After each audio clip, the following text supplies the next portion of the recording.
அனைவருக்கும் வணக்கம். நாம இப்ப பாண்டியன் ஸ்டோர்ஸ் சீரியல்ல என்னெல்லாம் சுவாரஸ்யமான விஷயங்கள் நடக்குதுன்னு பார்க்கலாம் வாங்க. நம்ம சரவணன் ஒரு வழியா நம்ம மயில் நம்மளை விட 2 வருஷத்துக்கு மேல பெரியவிழா இருக்கா அப்படிங்கறத கண்டுபிடிச்சிட்டாரு. கண்டுபிடிச்சிட்டு அந்த உண்மையை மயில் கிட்ட கேட்கிறாங்க. ஆனா நம்ம மயில் உண்மையை கண்டுபிடிச்சுமே மமாத அப்பா எப்படியாச்சும் தப்பா போட்டிருப்பாரு, இல்ல நீங்க தப்பா பண்ணிருப்பீங்களா அப்படி இப்படின்னு சொல்லி என்னென்னமோ சொல்லி மாத்தி பாக்குறாங்க.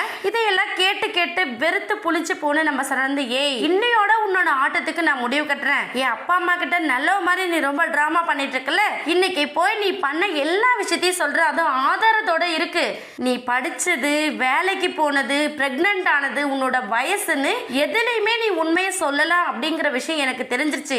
உன்னை கல்யாணம் பண்ணிக்கிட்ட பாவத்துக்கு நான் வேணா இதெல்லாம் அக்செப்ட் பண்ணிக்கலாம். ஆனா எந்த பாவமும் அறியாத என்னோட அப்பா அம்மா என்னோட குடும்பம் எதனால இதெல்லாம் அனுபவிக்கணும் அப்படின்னு சொல்லிட்டு நம்ம சரவணன் சரமாரியா கேட்கிறாங்க. கேட்டுட்டு மயில கூட்டிட்டு வீட்டுக்கும் கிளம்புறாரு. வீட்டுக்கு போய் நம்மளை பத்தின உண்மை எல்லாம் தெரிஞ்சது அப்படின்னா அத்தை மாமா என்ன நினைப்பாங்க, நம்ம குழந்தைங்கள்லாம் என்ன நினைப்பாங்க அப்படிங்கறத நினைச்சு ரொம்பவே ஃபீல் பண்றாங்க நம்ம மயில். ஏன் அப்படின்னு பாத்தீங்கன்னா இந்த குடும்பம் எவ்வளவு பெரிய குடும்பம், எவ்வளவு மரியாதையான குடும்பம் அப்படிங்கறது எல்லாமே நம்ம மயிலுக்கு தெரியும். ஆனா இவ்வளவு பெரிய குடும்பத்துல சந்தோஷமா தான் மக வாக்கப்படணும் அப்படிங்கிறதுக்காக நம்ம மயிலோட அப்பா அம்மா மயிலுக்கே விருப்பம் இல்லாத இந்த கல்யாணத்தை பண்ணி வச்சுட்டாங்க.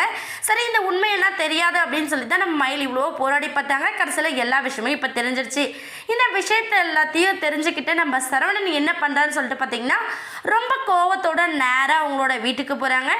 வீட்டுக்கே நம்ம சரவணன் கோமா வந்திருக்கிறத பார்த்து தெரிஞ்சுக்கிட்டு நம்ம கோமதி சரவணா என்னாச்சுடா, ஏன் ஒரு மாறி இருக்கு அப்படின்னு சொல்லிட்டு நம்ம சரவணன் கேட்குறாங்க. சரவணன் அம்மா எதுவாக இருந்தாலும் நான் அப்பா வந்ததுக்கப்புறம் சொல்கிறேன், அப்பா வரட்டும் கடையை முடிட்டு அப்படின்னு சொல்லிட்டு நம்ம சரவணன் சொல்கிறாங்க. இன்னொரு பக்கம் மயில் ரொம்ப எமோஷ்னலாக அழுதுட்டு இருக்காங்க. அதை பார்த்த கோமதி என்னாச்சு மயில், ஏன் இப்படி அழுதுட்டு இருக்க, உனக்கும் சரவணுக்கும் திரும்ப ஏதாச்சும் பிரச்சனையா, ஏன்டா சரவணன் அப்படி பண்ணிட்டு இருக்க சொல்லுடா அப்படின்னு சொல்லிட்டு எவ்வளவோ கேட்டு பார்க்குறாங்க. ஆனால் சரவணன் அப்பா வந்தால் தான் நான் சொல்லுவேன் அப்படிங்கிறதுல ரொம்ப கான்ஃபிடென்ட்டாக இருக்காங்க.